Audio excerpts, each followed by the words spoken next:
Martine Rothblatt is a real-life superhero, saving her daughter and so many others by founding the biotech company United Therapeutics. Among Martine's long list of career accomplishments as one of the most inspiring leaders of all time are lawyer, inventor, biotech innovator, transgender activist, and co-founder of SiriusXM Radio. Her lifelong mission is to make the impossible possible. Who influenced you most, and how did that influence contribute to your overall success? The person that influenced me most is my lifelong partner, Bina, my soulmate.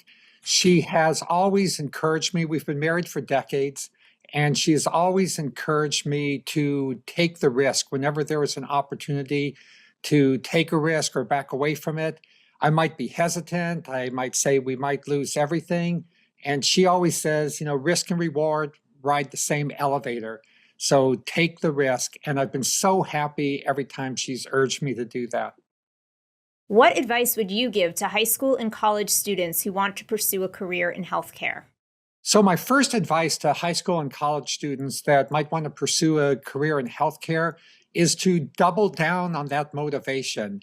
Biology is technology, and it is the technology of the future.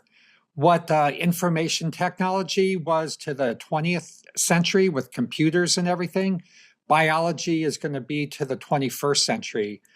DNA will even be used for computing. So definitely double down on that inclination to go into biology.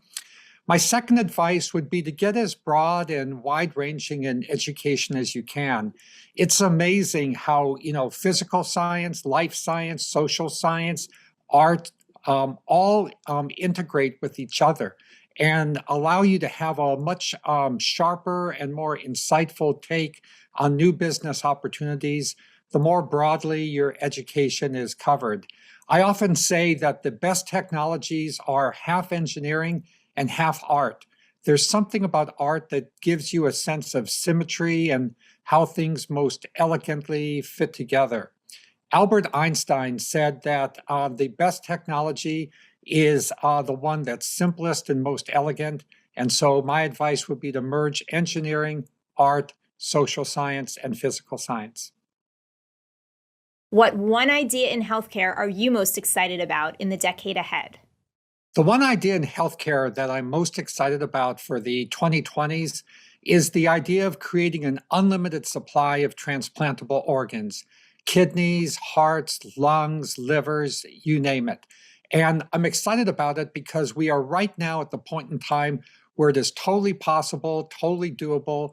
We just have to put our minds to it and be smart about it. I've met so many people whose parents or relatives have been on dialysis and had their quality of life really wrecked. Other people who've suffered heart failure while their minds are still great and they're in the prime of their life otherwise. I think it's just tragic that we have to wait for somebody to die to give somebody a life with the current transplant situation.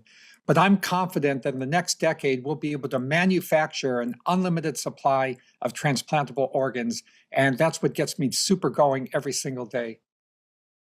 What's the single greatest challenge ahead in healthcare? The single greatest challenge ahead in healthcare is merging everybody's DNA with the pharmacogenomic properties of all the medicines that are available. What one healthcare breakthrough are you watching? The one healthcare breakthrough that I'm watching is for us to be able to match a medicine or a treatment to a person's particular DNA. This is called computational biology. What are you going to do differently tomorrow?